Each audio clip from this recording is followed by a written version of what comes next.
الحمد للہ وکفا الصلاة والسلام علی سید الانبیاء وعد الجود والعطاء وعلی آلہ وصحبہ وبارک وسلم دائما ابدا اما بعد اعوذ باللہ من الشیطان الرجیم بسم اللہ الرحمن الرحیم وما لكم ألا تنفقوا في سبيل الله ولله ميراث السماوات والأرض لا يستوي منكم من أنفق من قبل الفتح وقاتل أولئك أعظم درجة من الذين أنفقوا من بعد وقاتلوا وكل وعد الله الحسنى والله بما تعملون خبير من ذا الذي يقرض الله قرضا حسنا فيضاعف له وله أجر كريم يوم ترى المؤمنين والمؤمنات يسعى نورهم بين أيديهم وبأيمانهم بشراكم اليوم جنات تجري من تحتها الأنهار خالدين فيها ذلك هو الفوز العظيم آمنت بالله صدق الله مولانا العظيم قال الله تبارك وتعالى جل وعلا إن الله وملائكته يصلون على النبي يا أيها الذين آمنوا صلوا عليه وسلموا تسليما اللهم صل وسلم وبارك على سيدنا ومولانا ونبينا محمد النبي الأمي الكريم وعلى آله وأصحابه أجمعين الصلاة والسلام عليك يا سيدي يا رسول الله وعلى آلك وأصحابك يا سيدي يا حبيب الله الصلاة والسلام عليك يا سيدي يا رحمة للعالمين وعلى آلك وأصحابك يا سيدي يا سيدي يا سيدي يا شفيع المذنبين نہایت معزز محترم احباب کرام قدر الحمدللہ تعالی ثم الحمدللہ تعالی ثم الحمدللہ تعالی یہ عبد ناجیز اپنے کریم پروردگار کے حضور سراپا سپاس ہے کہ اس الہ حقیقی نے بعض اور بعض اپنی شان کریمی کی تصدق ہم ناچیز و حقیر بندوں کو یہ توفیق و ہمت عطا فرمائی کہ ایک طویل عرصہ کے بعد دوبارہ پھر درس قرآن مجید فرقان امید کی اس پاکیزہ محفل میں براہ راست حاضر ہونے کی توفیق و ہمت عطا فرمائی۔ ہمیں چاہیے کہ اپنے پروردگار کا اس نعمت عظمیٰ پر شکر ادا کریں اور جو کچھ پہلے ہوا یعنی ہمیں اتنی دیر تک جو توفیق و ہمت عطا نہ فرمائی گئی ہماری کوتاہیوں ہماری غلطیوں کی وجہ سے جو ہمیں اس عظیم ثواب سے محروم رکھا گیا اس پر اپنے رب کائنات کے حضور توبہ کریں کہ اللہ تعالیٰ جل وعلا ہم توبہ کرتے ہیں کہ ہماری کوتاہیوں کی وجہ سے تو نے ہمیں نیکی کے کاموں سے معاذ اللہ تعالیٰ معاذ اللہ تعالیٰ کچھ عرصے تک معروم رکھا۔ آپ قبل ازیں بہت مرتبہ یہ سن چکے ہیں جیسے قرآن مجید فرقان میں شمولیت ایک معمولی شرف نہیں ہے، معمولی اعزاز نہیں ہے، ایک سطحی برکتیں نہیں ہیں، ایک سادہ سی نعمتیں نہیں ہیں، بلکہ امام رازی رحمۃ اللہ تعالی علیہ نے تفسیر کبیر میں یہ نقل فرمایا ہے کریم آقا تاجر بوجم شفیع معظم رحمت عالم صلی اللہ علیہ وسلم کا جرشان گرامی قدر کا مفہوم بنتا ہے۔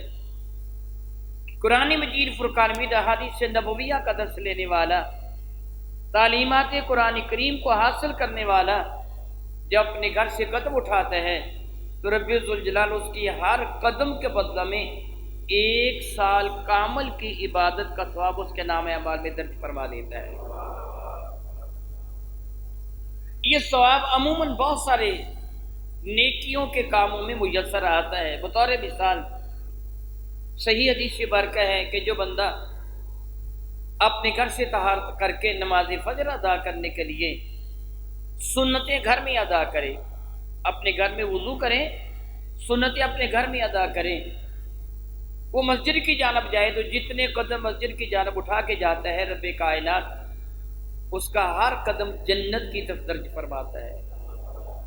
گویا جتنا وہ مسجد کا وہ فاصلہ طے کر کے گیا جنت کے اتنا قریب آ گیا۔ میرے کریم آقا تاجر البجم شفیع معظم رحمت عالم صلی اللہ علیہ وسلم کو پتہ چلا بنو سلمہ کی بستی والے، بنو سلمہ کی بستی اس جگہ ہے جس جگہ مسجد قبلتین ہے، جن احباب کو رب کائنات جل وکیل نے ہر ماہ شیفین کی زیارت کا شرف عطا فرمایا، انہیں علم ہے کہ مسجد قبلتین کا مسجد نبی شیفہ سے کتنا فاصلہ ہے۔ مسجد قبلتین کا علاقہ یہ بنو سلمہ کی بستی تھی۔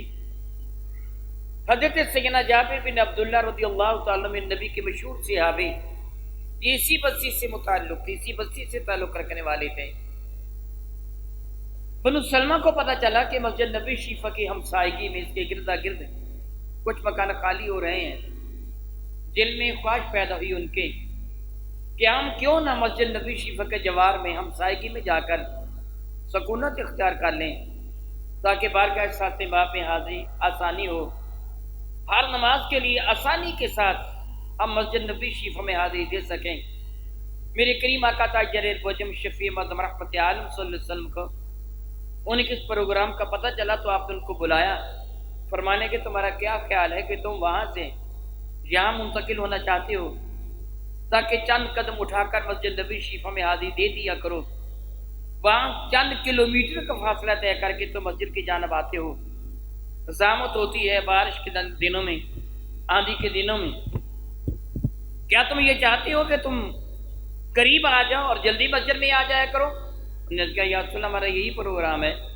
میرے کریم آقا فرمان کے نہیں وہیں رہو، تم جانتے نہیں ہو جتنے قدم اٹھا کے آتے ہو رب کائنات تم کو تحریر فرماتا ہے، وقدموا آثارہم، تمہارے ایک ایک نشان قدم کو گنا جاتا ہے، کتنے قدم اٹھا کے تم اللہ تعالیٰ کی رضا کی خاطر آتے ہو، ثواب ملتا ہے۔ عبادت گاہوں کی جانب آنا، نیکی کی طرف قدم بڑھانا، مگر یہ درس قرآن کی درس حدیث اس کا مرتبہ اتنا بلند ہے کہ امام راضی نے لفظ استعمال کر یختلف علی باب عالم، یہاں صرف آنے کا ذکر ہے کہ مسجد کی طرف آنے والے کو ثواب ملتا ہے، گھر کی طرف جانے والے کو نہیں ملتا۔ اب تو گھر کی طرف جا رہا ہے، بیوی بچوں کے پاس جا رہا ہے، بہن بھائیوں کے پاس جا رہا ہے، مسجد کی طرف آیا تھا تو ثواب ملا تھا، واپس گیا تو ثواب نہیں ملا، مگر درس قرآن کریم درس حدیث لینے والے کے لیے امام راضی نے یختلف علی باب عالم کا الفاظ استعمال کیے ہیں، آنے کا بھی ثواب ملتا ہے، جانے کا بھی ثواب ملتا ہے۔ کتنے قدم اٹھا کے آیا، کتنے قدم اٹھا کے گیا، ہر قدم پر ایک ایک سال کی عبادت کا ثواب۔ اگر وہ 100 قدم اٹھا کے آیا، 100 قدم اٹھا کے گیا ہے، الحمدللہ تعالیٰ چند گھنٹوں میں 200 سال کی عبادت کا ثواب، کتنا بڑا اجر ہے۔ اس لیے معمولی اجر نہیں تھا جو کچھ عرصے کے لیے ہم سے موقوف کر دیا گیا، روک دیا گیا، یہ ہماری کوتاہیوں کی وجہ سے تھا، ہماری غلطیوں کی وجہ سے تھا۔ یاد رکھیے، اچھی طرح ذہن نشین فرما لیجئے، اگر کسی کو نیکی کی توفیق میسر آتی ہے تو اللہ تعالیٰ کی رحمت کی وجہ سے آتی ہے۔ کسی بھی شخص کو، خواہ وہ میں ہوں یا آپ ہیں، اگر ہمیں کوئی بھی نیکی کی توفیق میسر آتی ہے، ہم کوئی بھی نیکی کا کام کرتے ہیں، وہ چھوٹا ہوتا ہے یا بڑا ہوتا ہے، یہ اللہ تعالیٰ کی عطا فرمود و توفیق سے ہوتا ہے۔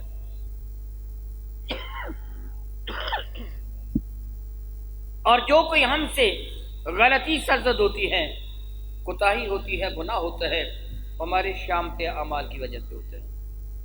ہم سے کچھ کوتاہیاں ہوئیں، ناراضگی ہوئی، رب کائنات نے کچھ دیر کے لیے ہم سے اس نعمت کو جدا کر دیا۔ اب اس کریم پروردگار نے ماں اپنی شان کرمی کے صدقہ میں اثر نو یہ توفیق و ہمت عطا فرمائی کہ ہم اس کے اور اس کے محبوب مکرم کے ذکر و فکر کی محفل کو سجائے بیٹھے ہیں۔ ان محفل مبارکہ میں حاضر ہونے کا جو دوسرا بہت بڑا فائدہ ہوا کرتا ہے، یہ جملے میں اس لیے عرض کر رہا ہوں کہ آپ کچھ دیر کے بعد دوبارہ حاضر ہو رہے ہیں۔ میں تشریف لا رہے نہیں کہہ رہا، حاضر ہو رہے کہہ رہا ہے کہ ہم اپنے رب کے حضور حاضر ہو رہے ہیں۔ میرے پاس آپ آئیں گے تو تشریف لائیں گے، مسجد میں آئیں گے تو حاضر ہوں گے۔ جو آپ حاضر ہو رہے ہیں بارگاہ رب العزت میں، رب کریم کی رحمتوں کے اس سمندر میں آپ غوطہ لگانے کے لیے آئے ہیں، اپنے آپ کو صاف و ستھرا بنانے کے لیے آئے ہیں، کبھی میرے کریم آقا تاجدار وجم شفیع معظم رحمت عالم صلی اللہ تعالی علیہ وسلم نے صحابہ کرام کے سامنے اس چیز کا تذکرہ فرمایا تھا کہ انسان سے کوتاہی ہو جاتی ہے، غلطی ہو جاتی ہے۔ یاد رکھیے انسان سراپا نسیان ہے، ہم معصوم عن الخطا نہیں ہیں، ہم معصوم نہیں ہیں، ہم سے کوتاہی ہوتی ہے، غلطی ہوتی ہے، ممکن نہیں ہے کہ ہم محفوظ رہیں۔ میرے کریم آقا رسول عربی شفیع معظم رحمت کون مکانی ان غلطیوں کو دور کرنے کے ایک بہترین طریقہ نماز ارشاد فرمایا تھا، اور بڑی پیاری مثال دے کے ارشاد فرمایا تھا، مجھے بتاؤ اگر کسی آدمی کے دروازے پر نہر جاری ہو ساری ہو، وہ بندہ ایک دن میں 5 مرتبہ نہر میں داخل ہو کر اپنے جسم کو مل مل کر دھوئے تو کیا اس کے جسم پر میل کچیل باقی رہ جائے گا؟ تو صحابہ کرام نے کہا یا رسول اللہ نہیں، 5 مرتبہ ایک دن میں غسل کرے، وہ بھی نہر میں داخل ہو کر، پانی کی کمی بھی نہیں ہے، مل مل کر اپنے بدن کو دھوئے تو یا رسول اللہ علیہ السلام اس کے بدن پر میل کچیل تو باقی رہ جائے گا۔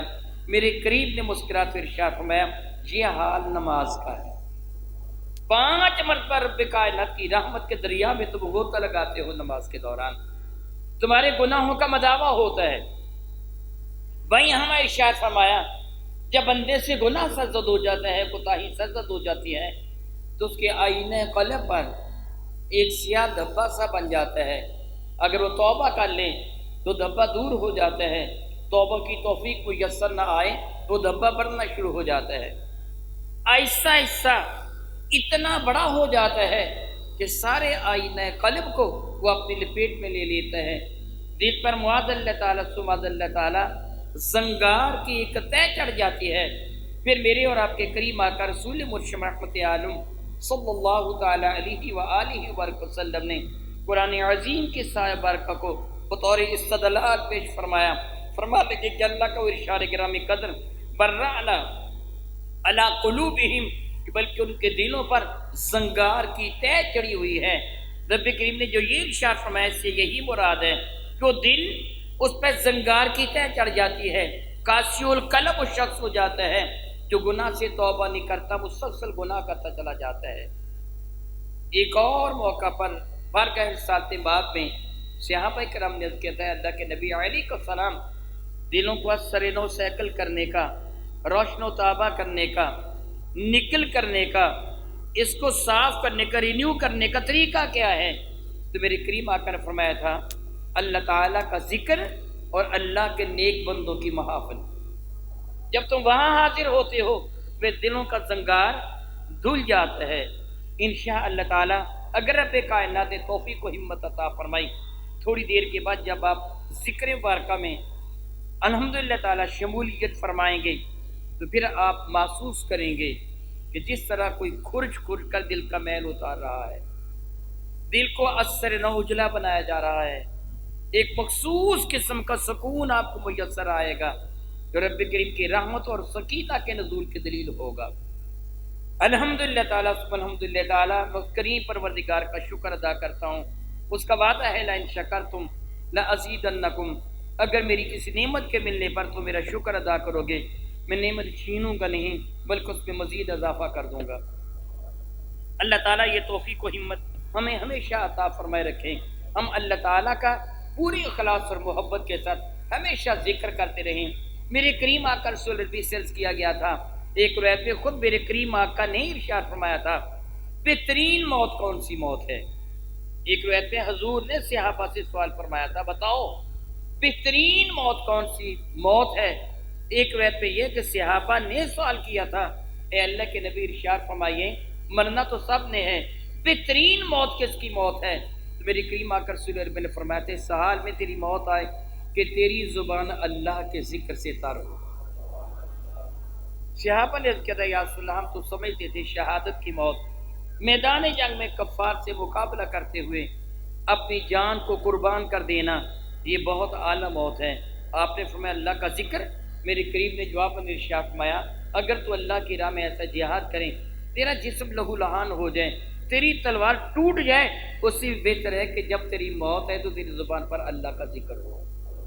بہت ایک اعلیٰ ترین فضیلت ہے اس شخص کے لیے جس سے رب کائنات یہ توفیق رضا نہیں فرماتے ہیں وہ اللہ تعالیٰ جل وعلا کی ذکر و فکر کی محافل میں شریک ہوتا ہے۔ میرے نبی نے فرمایا تھا صحابہ اکرام سے کہ جب تم جنت کے باغات میں سے گزرو، سبحان اللہ تعالیٰ و بحمدہ، جملہ قابل غور ہے، جنت کے باغات میں سے گزرو تو وہاں سے کچھ پھل کھا لیا کرو، جنت کے باغات میں سے گزرو تو کچھ پھل کھا لیا کرو۔ تو صحابہ کرام نے کہا یا رسول اللہ کہاں ہیں جنت کے باغات دنیا میں؟ میرے نبی نے فرمایا تھا اللہ کے ذکر کی محفل ہے۔ پھر میں سادہ سے لفظوں میں آپ کو کیا کہوں کہ آپ کہاں حاضر ہیں؟ جنت کے باغ میں۔ اور آپ ابھی کیا کریں گے؟ اللہ تعالیٰ کی رحمتوں کے ساتھ جنت کے پھلوں سے لطف اندوز ہوں گے۔ اس لیے آپ آج بطور خاص یوم شکر بھی منائیں گے کہ اللہ تعالیٰ ہم تیرا شکر ادا کرتے ہیں کہ تو نے ہمیں پھر سے توفیق عطا فرمائی ہے کہ ہم تیرے اور تیرے نبی کی رضا کی خاطر حاضر ہو کر الحمدللہ ثم الحمدللہ تعالیٰ میں بجا طور پر یہ بات کہنے کو تیار ہوں کہ آپ جو حاضر ہوئے ہیں اللہ اور اس کے رسول کی رضا کے لیے آئے ہیں، کسی اور کو راضی کرنے کے لیے نہیں آئے، نہ محمد سعید الحسن کو راضی کرنے کے لیے آئے ہیں، نہ کسی اور کو راضی کرنے کے لیے آئے ہیں۔ آپ کے پیش نظر ہیں تو صرف اور صرف ایک ہی بات کہ اللہ راضی ہو جائے اور اللہ کا نبی راضی ہو جائے، اور یہ بہت بڑا شرف ہے، بہت بڑی عزت ہے۔ آج ذی الحجۃ المکرم کی 18 تاریخ ہے اور 1441 سن ہجری 35 تھا۔ ذی الحجۃ مکرم کی آج والی تاریخ 18 ہی تاریخ تھی کہ جب حضرت سیدنا عثمان غنی رضی اللہ تعالیٰ جو ذو النورین ہیں مرتبہ شہادت پہ فائز ہوئے۔ رب ذوالجلال قرآن مجید فرقان حمید میں صحابہ کرام کا تذکرہ فرماتا ہوا بڑے ہی حسین ترین پیرا میں ارشاد گرامی قدر فرماتا ہے وَمَا لَكُمْ، قیامت تک آنے والے لوگوں تمہیں کیا ہو گیا ہے؟ تمہارے سامنے ایک مینار ہے، نور ہے، تمہیں کیا ہو گیا؟ وَمَا لَكُمْ أَلَّا تُنْفِقُوا فِي سَبِيلِ اللَّهِ، تمہیں کیا ہو گیا ہے تم اللہ تعالیٰ کی راہ میں کچھ خرچ کیوں نہیں کر رہے ہو؟ یہاں رب کائنات نے یہ نہیں فرمایا اللہ تنفقوا اموالکم فی سبیل اللہ، تم اپنے مال کو، روپے پیسے کو، دھن دولت کو، سونے چاندی کو اللہ کی راہ میں خرچ کیوں نہیں کر رہے ہو؟ یہ نہیں فرمایا، بلکہ مطلقاً فرمایا اللہ تنفقوا فی سبیل اللہ، تمہیں ہو کیا گیا ہے کہ تم اللہ کی راہ میں خرچ کیوں نہیں کرتے؟ کیا خرچ نہیں کرتے جو تمہارے رب نے تمہیں نعمتیں عطا فرمائی؟ تم نعمتوں کو اپنے رب کی رضا کی خاطر خرچ کیوں نہیں کرتے؟ ابھی تھوڑی دیر پہلے میں محفل ذکر کے فضائل یا فضائل ذکر میں کچھ عرض کر رہا تھا کہ درس قرآن کریم کے لیے آنا کس قدر عظیم ثواب کا باعث ہے، عظیم اجر کا باعث ہے۔ جی آپ کیا کر رہے ہیں؟ اپنے وقت کو خرچ کر رہے ہیں۔ کیا کر رہے ہیں اپنے وقت کو؟ بتائیے کیا کریں؟ اپنے وقت کو خرچ کر رہے ہیں۔ میں حاضر ہوں، میں اللہ تعالیٰ سے معافی مانگتا ہوں، معاذ اللہ تعالیٰ سماذ اللہ تعالیٰ، یہ اقرار کرتے ہوئے میری کوئی بھی حیثیت نہیں ہے، نہایت ہی معمولی سا بندہ ہوں، بطور مثال عرض کرتا ہوں یہ میرے سامنے قرآن مجید فرقہ میں کھلا پڑا ہے، اس کے کاغذوں کی بحیثیت کاغذ کوئی بھی اہمیت نہیں تھی۔ اگر اس پر اخبار شائع ہو جاتا یہ زمین پر پھینکا جاتا ہے، اور میں اللہ سے معافی مانگتا ہوں، کہتا ہوں کرنا نہیں ایسے چاہیے۔ ہم اس کو دسترخوان کے طور پر استعمال کرتے ہیں، زمین پر بچا کر اس کے اوپر روٹی رکھ کے کھا لیتے ہیں، معاذ اللہ تعالیٰ اس کو کوڑے کے ٹوکری تک پہ پھینک دیتے ہیں۔ ایسے کرنا نہیں چاہیے، اس پر لکھا تو ہوتا ہے نا، کرنا ایسے نہیں چاہیے، لیکن ہم کرتے ہیں۔ ایسا شخص جو اخبار کی توہین کرتا ہے قرآن کریم کی توہین تو نہیں کر سکتا۔ ایمان والا ہو تو قرآن پاک کی توہین تو نہیں کر سکتا۔ تعظیم اس کاغذ کی نہیں ہے، قرآن کریم کی نسبت کی تعظیم ہے۔ اور اب یہ بھی جانتے ہیں اگر میں اس کو چومنا چاہوں، چومتا ہوں ظاہر قرآن کو، مگر چوم لیا جاتا ہے اس کا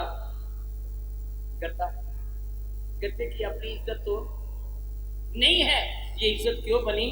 قرآن کریم کے ساتھ وابستہ ہونے کی وجہ سے۔ میں نے یہ تمہید اس لیے باندھی ہے کہ میں بات کر رہا تو آپ خرچ کر رہے ہیں، آپ اپنی آنکھوں کی وہ نعمت خرچ کر رہے ہیں، مجھے دیکھ رہے ہیں کہ نہیں دیکھ رہے؟ میں گناہگار ایک حقیر بندہ ہوں، مگر اس نیت سے اگر آپ دیکھ رہے ہیں نا کہ ہم اسے دیکھ رہے ہیں جو ہمیں قرآن کریم کا درس دے رہا ہے، حدیث مبارکہ ہے کہ دیکھنا بھی عبادت ہے، عالم دین کی زیارت کرنا بھی عبادت ہے۔ میں اپنی بات نہیں کر رہا، میں حقیر بندہ ہوں، لیکن اس وقت میری نسبت قرآن کریم کے ساتھ ہے۔ جس طرح میں نے کاغذ کی مثال دی ہے، گتے کی مثال دی ہے، کاغذ اب خود قیمت والا نہیں تھا، اس سے عزت ملی ہے قرآن کے صدقہ سے۔ میں حقیر بندہ تھا، اگر میری طرف دیکھنا عبادت ہے وہ قرآن کے صدقہ سے ہے، میرے نبی کے صدقہ سے ہے۔ پھر میرے کریم آقا صلی اللہ علیہ وسلم کے ارشاد گرامی قدر جس سے عالم دین کی تعظیم اس نیت کے ساتھ کی کہ وہ انہیں میری احکامات، میری احادیث مبارکہ سناتا ہے، میری وجہ سے عالم دین کی تعظیم کی، میرے نبی فرماتے قیامت کے دن اسے وہ اجر ملے گا جو میری تعظیم کرنے والے کو ملے گا۔ آپ نے اپنا وقت صرف کیا، میری باتوں کو سن رہے ہیں، کانوں کی دولت بھی خرچ کر رہے ہیں، میرے اور آپ کے کریم آقا تاجر البجم شفیع مصطفیٰ کے ارشاد گرامی قدر کے مطابق آپ اس مرتبہ منصب پر فائز ہیں کہ آپ کے قدموں تلے اللہ کے معزز فرشتے اپنے پر پھیلا رہے ہیں۔ اللہ فرماتا خرچ کرو میری راہ میں، آنکھوں کی دولت دی تو بے نائی خرچ کرو، قرآن کریم کی تلاوت کرو، احادیث نبویہ کی تلاوت کرو، والدین کا چہرہ دیکھنا عبادت، علماء کی زیارت کرنا عبادت، اللہ حاصل کے ہاتھ سنو، اچھی باتیں سنو، یہ بھی عبادت، وقت کا صرف کرنا عبادت۔ اگر رب کائنات نے عقل، فہم، شعور کی دولت عطا فرمائی ہے، ان چیزوں کا خرچ کرنا بھی رب کائنات کے حضور عبادت۔ تفصیل میں جاؤں گا، بہت زیادہ وقت یہی صرف ہو جائے گا۔ متلقن ربی کریم فرمایا جو تمہیں نعمت دی گئی اللہ کی رضا کی خاطر خرچ کرو۔ کیا ہو گیا تم خرچ نہیں کرتے ہو؟ فرماتے ہیں وَمَا لَكُمْ أَلَّا تُنْفِقُوا فِي سَبِيلِ اللَّهِ، وہ کیا گیا ہے تمہیں، تم کیوں خرچ نہیں کرتے ان نعمتوں کو جو رب کائنات تمہارے لیے ارزانی فرمائی ہے اللہ کی راہ میں؟ جانتے نہیں ہو وَلِلَّهِ مِيرَاثُ السَّمَاوَاتِ وَالْأَرْضِ، زمین و آسمان کی میراث بلکیت تو رب کائنات کے دست قدرت میں ہے۔ بھائیو ذرا سوچو، میرے اللہ نے مجھے آنکھوں کی دولت بھی عطا فرمائی، زبان کی قوت گویائی کی دولت بھی عطا فرمائی، کانوں کی قوت سماعت کی دولت بھی عطا فرمائی، صحت و تندرستی بھی عطا فرمائی۔ ایک وقت وہ ہوگا، کبھی تصور میں وہ منظر لے آئے، چارپائی پہ لیٹے، رات کے وقت تک سیدھے لیٹ جائیں چارپائی پر، اپنے دونوں ہاتھ اپنے دائیں اور بائیں رکھ کر بالکل سیدھے لیٹ کر آسمان کی جانب، چھت کی جانب دیکھیں، صحن میں ہیں کھلے آسمان کے نیچے آسمان کی جانب دیکھ لیں، کمرے میں ہیں چھت کی جانب دیکھ لیں، پھر ارد گرد کا تھوڑا سا جائزہ لے لیں سر گھما کر، پھر سیدھا سر کر کے سانس تھوڑی دیر کے لیے روک لیں، پھر چشمے تصور میں لائیں، وہ وقت ہوگا جب میں کچھ بھی نہیں دیکھ سکوں گا، میری آنکھیں بند ہو جائیں گی، میں اپنے گرد و پیش میں جو یہ رب کائنات کی نعمتیں مجھے نظر آ رہی ہیں، میرے کمرے میں یہ حسن و زیبائی کی یہ ساری کے ساری اشیاء، میرے بہن بھائی، میری بیوی، میرے بیٹے بیٹیاں جو یہاں موجود ہیں، جن کو اس وقت میں دیکھ رہا ہوں، میں کچھ بھی نہیں دیکھ سکوں گا، بے سدھ پڑا ہوں گا، اس طرح میری سانس بند ہو جائے گی، آنکھیں بند کر کے دیکھ لیں، اور پھر میری سانس بھی رک جائے گی، آنکھیں بھی بند ہو جائیں گی، میں بے سدھ پڑا ہوں گا۔ یہ ہو سکتا ہے اگر میرے مقدر میں ہوا تو چارپائی میں پڑا ہوگا، وگرنہ میں نہیں جانتا میری موت کس حال میں آئے گی، کس حال میں مروں گا، اور پھر مجھے قبر میں دفن کر دیا جائے گا۔ یہ ساری نعمتیں جو میرے رب نے مجھے عطا فرمائی، آنکھوں کی دولت، کانوں کی دولت، زبان کی دولت، صحت و تندرستی کی دولت، یہ اعضاء کے درست ہونے کی دولت مجھے عطا فرمائی، یہ سب چھن جائے گا، کچھ بھی نہیں رہے گا، نہ ہاتھ ہلا سکوں گا، نہ پاؤں ہلا سکوں گا، تو پھر کیوں نہ ہو میرا رب فرماتا ہے یہ نعمت جو میں نے تجھے دی ہے اس میں کچھ حصہ میری راہ میں بھی خرچ کر دے، یہ نعمت جو میں نے تجھے دی ہیں ان میں سے کوئی حصہ میری راہ میں بھی خرچ کر دے۔ آنکھیں دی ہیں تو قرآن کی تلاوت کر لیا کر، کان دیے ہیں تو اچھی باتیں سن لیا کر، زبان دی ہے تو اچھی باتیں کہہ لیا کر، ہاتھ دیے ہیں تو اچھے کام کر لیا کر، پاؤں دیے ہیں تو اچھی جگہوں کی طرف چل کے جایا کر۔ یہ نعمتیں رب نے عطا فرمائی ہیں، کیا ان نعمتوں کو ایسے ہی میں بیکار چھوڑ کے چلا جاؤں گا؟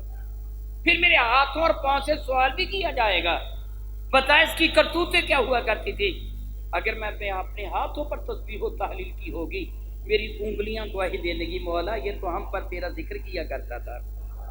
اگر میں قدم اٹھا کے مسجد کی طرف گیا ہوں گا، محفل ذکر کی طرف گیا ہوں گا، درس قرآن کریم کی طرف گیا ہوں گا، میرے پاؤں گواہی دینے کے مولا یہ کبھی کبھی تیری رضا کی خاطر تیری راہ میں جایا بھی کرتا تھا۔ میں ان نعمتوں کے اللہ کی راہ میں خرچ بھی کر لوں۔ میرا مولا فرماتا جانتے نہیں ہو وَلِلَّهِ مِيرَاثُ السَّمَاوَاتِ وَالْأَرْضِ، یہ سب کچھ ہے تو اللہ کا، تمہارا کیا ہے؟ معمولی ایکسیڈنٹ ہو جائے تم گوشت کی ڈھیری بن جاتی ہو، گٹری میں باندھنے والے بن جاتے ہو، تمہاری حیثیت کیا ہے؟ کھڑے کھڑے چکر آ جاتا تم چکرا کے نیچے گر جاتا، تمہاری حیثیت کیا ہے؟ مالک تو رب کائنات ہے، تم کیا جانتے ہو کب تم سے کون سی نعمت چلی جائے گی؟ خرچ کرو اس کی راہ میں۔ ارشاد گرامی قدر فرماتے ہیں لیکن لا یستوی منکم من انفق قبل الفتح، صحابہ کرام سے خطاب فرمایا جا رہا ہے لیکن وہ برابر نہیں ہے تم میں سے وہ جنہوں نے اللہ کی رضا کی خاطر خرچ کیا تھا فتح مکہ سے پہلے، وقاتل اور اللہ کی راہ میں جہاد کیا تھا، اولئک اعظم درجۃ، ان کا درجہ اعظم، بہت بڑا درجہ ہے ان کا۔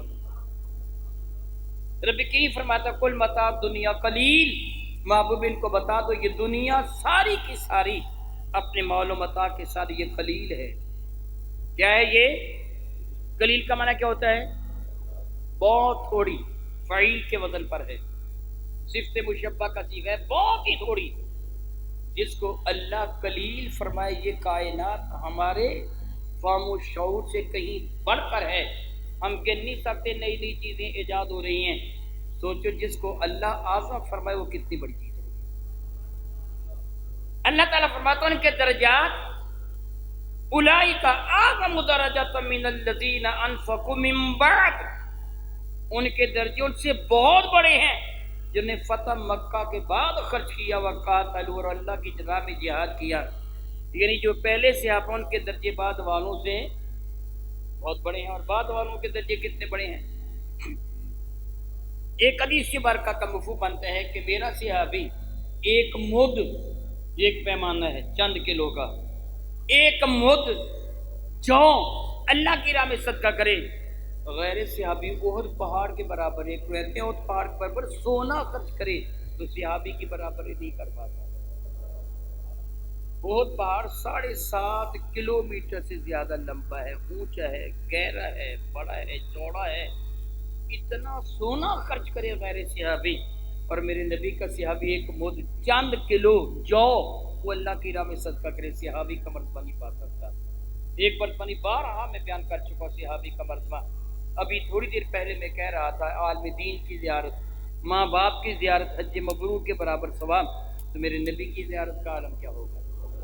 ہر لمحہ صحابی کو یہ اجر میسر آ رہا ہے، درجے وراء ورا ہوتے چلے جا رہے ہیں۔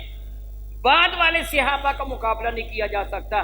رب کریم بعد والے صحابہ کو پہلے صحابہ کے مقابلے میں فرماتا ہے پہلوں کا درجہ بہت بلند ہے، لیکن سبحان اللہ کلم وعد اللہ الحسنی، اللہ تعالی نے سب سے بھلائی کا وعدہ کر لیا، سارے ہی صحابی جنتی ہیں، سارے ہی صحابی جنتی ہیں، لیکن درجات ورا اور ورا ہے۔ فرماتا ہے واللہ بما تعملون خبیر، یاد رکھو اللہ تعالیٰ تمہاری کرتوتوں سے باخبر ہے، تمہارے اعمال سے باخبر ہے۔ پھر خوشخبری سناتا ہے میرا اللہ، ایک خوشخبری سناتا ہے، سن لیجئے۔ فرماتا ہے من ذا الذی یقرض اللہ قرضا حسنا، من ذا الذی، وہ کون ہے، یقرض اللہ، جو اللہ کو قرضہ دیتا ہے، قرضا حسنا، ایک ایسا قرضہ جو بہترین قرضہ ہے۔ اللہ اکبر، اللہ اکبر، اللہ اکبر۔ آج جو تو نیک عمل کرتا ہے وہ تیرا رب کتنا کریم ہے، اس کی عزت کی قسم وہ بہت ہی کریم ہے، بہت ہی کریم ہے، بہت ہی کریم ہے۔ چھوٹی سی مثال دے کے سمجھاتا ہوں۔ تم میں سے کوئی شخص کسی شخص کو 1000 روپیہ دے دے کہ یہ لے لے 1000 روپیہ، 1000 روپیہ لے کے یہ کہے فلاں شخص غریب ہے نا، ہاں، وہ شخص یہ کہے مجھے قرضہ دے، 1000 روپیہ دیا کس نے ہے؟ اسی شخص نے،